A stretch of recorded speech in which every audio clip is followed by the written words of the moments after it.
Today, I am going to be sharing with you my husband's top 5 frugal living tips. You heard mine not too long ago, and I asked Adam if he would mind sharing his, and so he gave me his top 5 frugal living tips, and I wanted to share them with you. If you are new here, my name is Raylynn. I make homemaking content. I talk about routines and cleaning and cooking, and now I have even thrown in a little bit of homeschooling. So if that is your thing, I would love to have you stick around and subscribe, and would love to chat with you in the comments below. Okay, his number 1 frugal tip would be research before nearly all purchases. And boy, do I know that he is right with this one. It used to drive me crazy how much he researched things, but now I find myself going to him and saying, hey, I'm wanting to buy this. Will you look this up for me and see if it's a good deal or see what you can find out about it?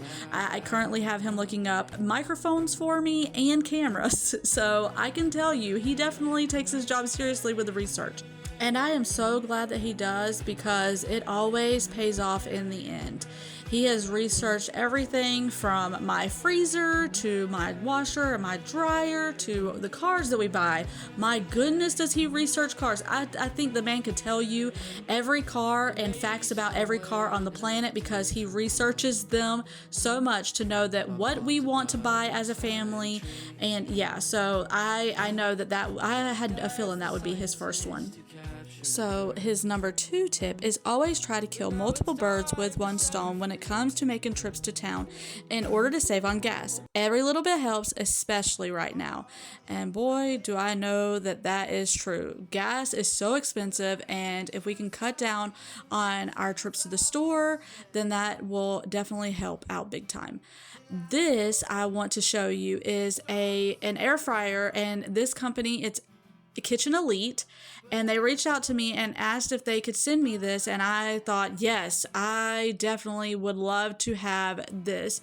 And I love the French doors. I thought this was so cute. Yes, I know I said cute, but I thought it was so cute.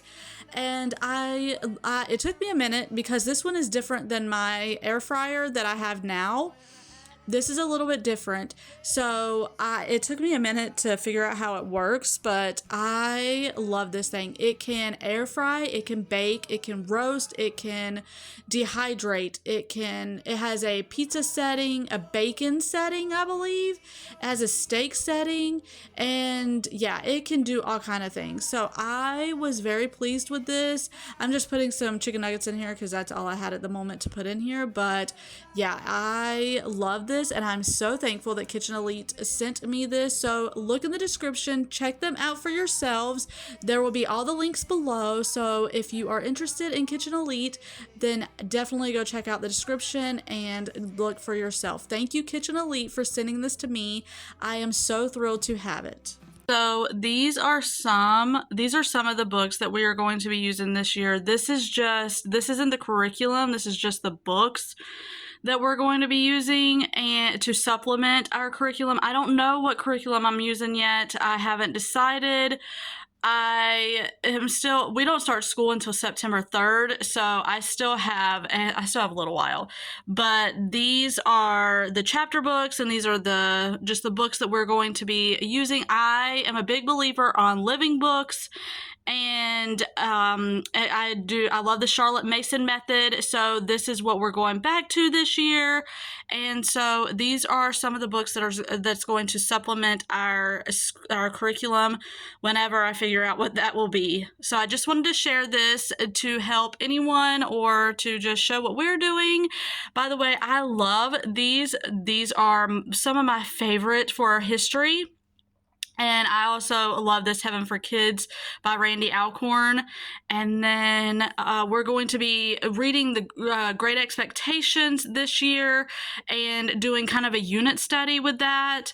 And then some of this is just like history stuff, like John Adams, we're reading for history to go along with our American Revolution. And then we have we're writing the Constitution. I believe it is very important for our kids to know the Constitution, because it seems like that's not being taught much these days.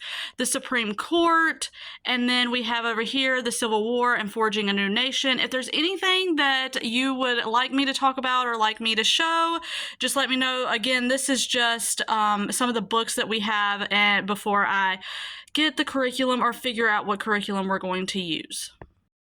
And back to the frugal living tips. Number 3 on his list is eat out as little as possible, but when you do, Domino's has great deals. Our family of 5 can eat pizza for 3 days straight for $30 to $40, whereas we can't even eat once at McDonald's for the same price. So number 4 is remember that certain things, appliances, clothes, footwear, jackets, gloves, etc., aren't nearly the bargain that you think they are. You tend to get what you pay for with those items. Again, refer to number 1 on this list and do your research. And then number 5, last but certainly not least, in fact, it's probably the best and most important, he says, is turn your hobby into your greatest passion.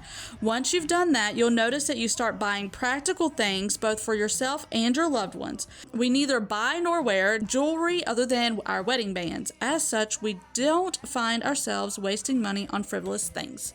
So that is his top 5 tips.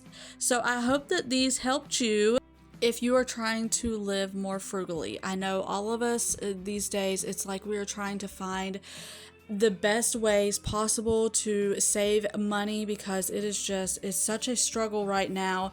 I know for me and our family, I'm trying to save as much money as I possibly can. I'm trying to cut down on things where I can. I'm trying to save on our grocery budget when I can. I'm trying to make leftovers stretch and last, and I'm trying to make meals that are cheaper. It's really hard today, and I feel like that I had a lady talk about in the comments how you get creative, and boy is that true.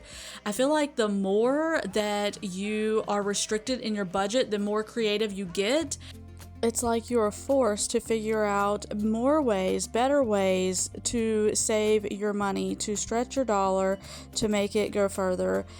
Maybe you pick up sewing because you have to sew a hole in a pair of jeans because you can't afford to buy a new pair of jeans. Or maybe you become a pro couponer because you're trying to learn how to save money on your grocery budget, or your personal items, or your household products, or whatever it is. It's like you are forced to learn these skills because you are put in a position that you can't really do anything different, and you're trying to learn how to better your family in the process. Canning is another one. You can food because you want to preserve the food that you have.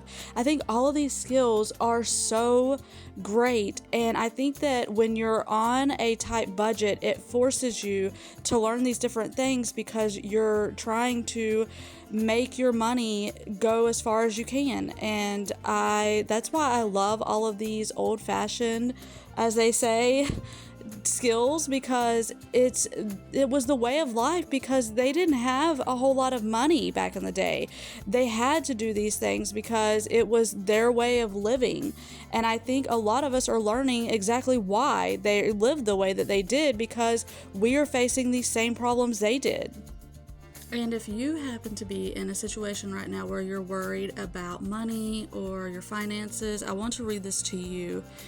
I just wanted to leave you with that because I know for me, I can get so worried and so upset about money and finances, and I know every single time God is so faithful and He provides exactly what I need when I need it, and He will do the same for you. So I just wanted to leave you with that little bit of encouragement. I hope that this was encouraging to you. I hope you enjoyed the video, and Lord willing, y'all, I will see you on the next one.